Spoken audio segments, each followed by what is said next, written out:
greatness without sacrifice and pain is nothing more than luck. And trust me, luck will always run out. But when it comes to poker, oh, I'll take luck. That's what I was signing off on. What do you think, Arianza? I don't know why I even bothered talking to her, because you know what? I got a better shot at getting pizza delivered to my house from Moscow than have Arianza talk to me. Oh, now she's... You know, this is dangerous for a chick. You know, this is a dark cave. You got these kind of like malnourished trolls hanging in here, mining, and who knows what they're doing, playing poker. I don't know. What do you guys think they're doing in this silly-looking cave? I don't know. It's a dangerous place for a chick. I mean, these guys haven't had sex since the, what do you call it, the Clinton administration. So it's very dangerous for a woman, but she doesn't care.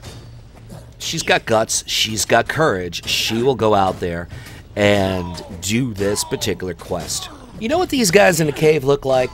They look like that kind of wretched thing in 300 that betrayed Leonidas, you know, because he couldn't raise his shield. He just couldn't do it. And Leonidas said, "You can't hang with us, bro." And he went over to Xerxes, and, you know, Xerxes made him like this really big hip guy and said, "Okay, you can hang with me," and he betrayed Leonidas. But that's what these guys look like. So I'm not afraid of them. How about you, Arianza? Are you afraid of them? Oh, so dramatic. What do you think of that dramatic death, people? These guys also sound like something out of Monty Python. You know, they're like, "Icky, icky, ow, no, no." I mean, come on. They're kind of like, they're not even scary. They're not difficult to kill. I mean, harsh language could kill these guys. They're not tough. Thanks for the help.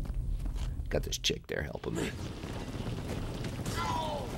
And what's the deal? Like, their defenses are, no, no, no. I mean, come on. You guys have seen that in the movies many times, right? Where, you know, the guy's got a gun. He's like, "You're going to tell me what you did with the gold." And the guy's like, "Don't shoot! No! No, don't shoot!" You know? Like that's really gonna stop somebody. You know? It never works, and people just, it's just human nature to do it. Say, "No, no!" And meanwhile, they punch him in the face anyway.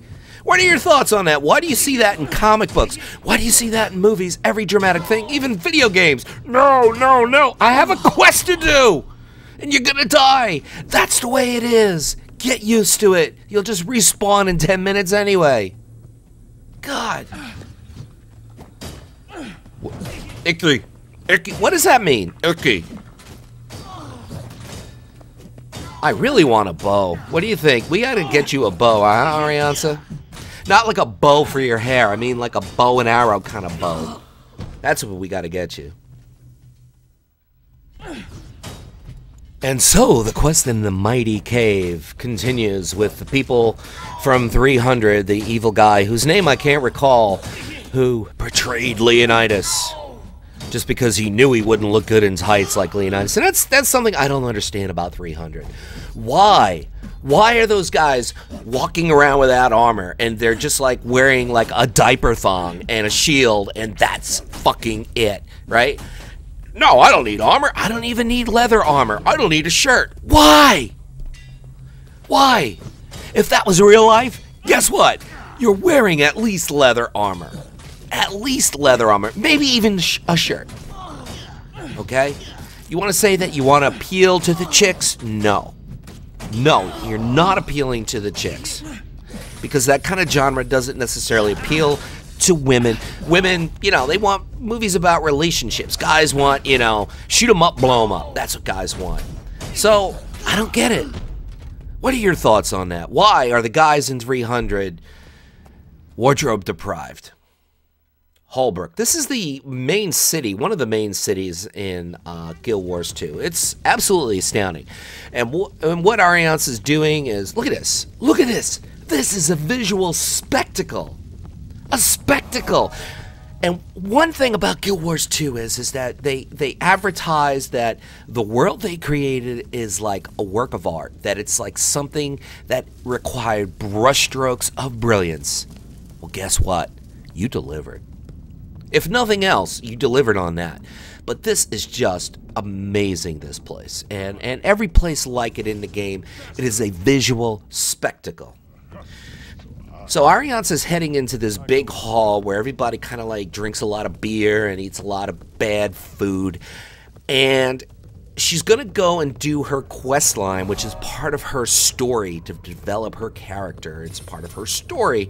And this is they have these instances that you go into, and you got to talk to the guy with the green dot over him, just like in real life. Just go talk to the guy with the green dot hanging over him. And what happens is there's a 3-hour cutscene, which I decided to cut out. But here we go. What we have to do is get some sort of metal to build this legendary type weapon that I don't think a hunter can use or a ranger could use.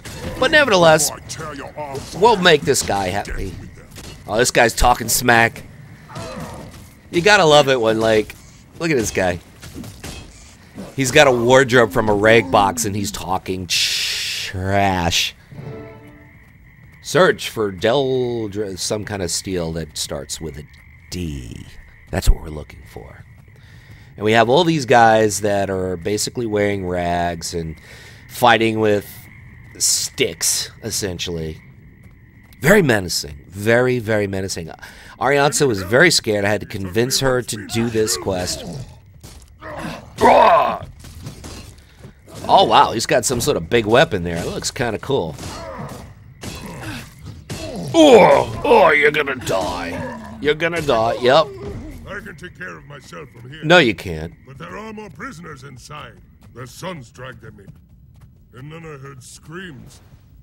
Don't worry about me, help them. Don't worry about him. I mean, well, he's a fucking coward. He's just standing out there. He's not doing shit. That's because this is a bit tricky. There's like 3 of them here. I don't know if we can handle 3. We've proven we could handle 2. 3 might be a bit much. Oh, now there's 4. Now there's 5. Oh, we gotta run. Run, Arianza, run. Rah. Has he got a torch? Dude, it's daylight. Why do you have a torch? Oh, got another guy tossing stuff. It's alright. You guys are all gonna die.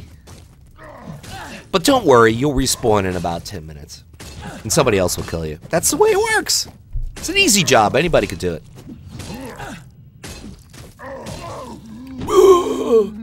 So dramatic. The Academy Award goes to the blue guy in the rags for Best Supporting Idiot. Here they come with their mighty torches. I feel like I gotta give these guys a gift certificate to the Gap or something. They're just not looking hip. But that's what we did. I mean, this is normally a pretty hard quest, but what Arianza did was very, very smart. Gotta give you some kudos for this, is that you just kind of slowly but surely kind of kited them and took them out one by one. Give us the strength to reclaim our birthright. Oh, now there's 2 more of them we gotta kill. Oh, give us strength. Have some spinach, you little bald-headed, rag-wearing freak. Popeye and the spinach, that's the reference. I don't know how many people are familiar with Popeye.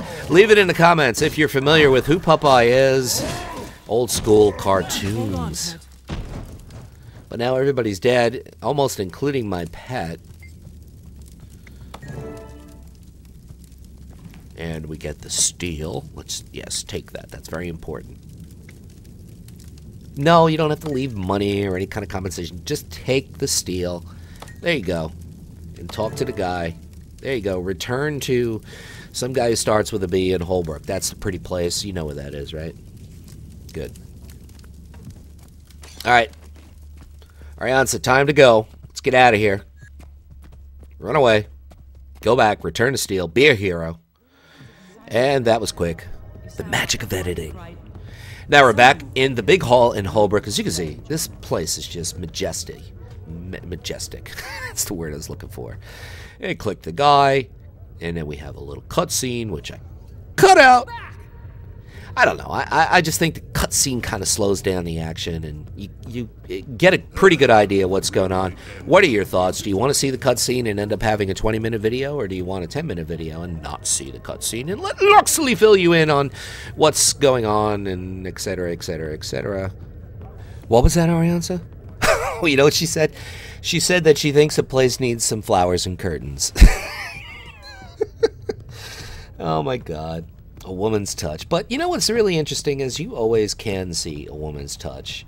If you ever go into a guy's apartment, and then you go into a guy's apartment who's like living with a woman, or someone who's married to a woman, obviously, you can always see a feminine touch. You could always see it, and it's a wonderful thing. It's a wonderful thing, especially in video games. Not many women play video games. I think the number in WoW is 80-20. That men to women, so that's like a 4-to-1 male to female ratio, which is the opposite of what my college was. Actually, I went to a college which had a 4-to-1 female to male ratio, and I still couldn't get laid until I was a senior, and even then I didn't know what I was doing. But this place is just a magistry. It really is. They have all kinds of vendors here, etc., things that I don't necessarily need. But this wraps up episode number 4. Please tune in for number 5 if you liked it. And, of course, if you like it, leave a like. Have a good one.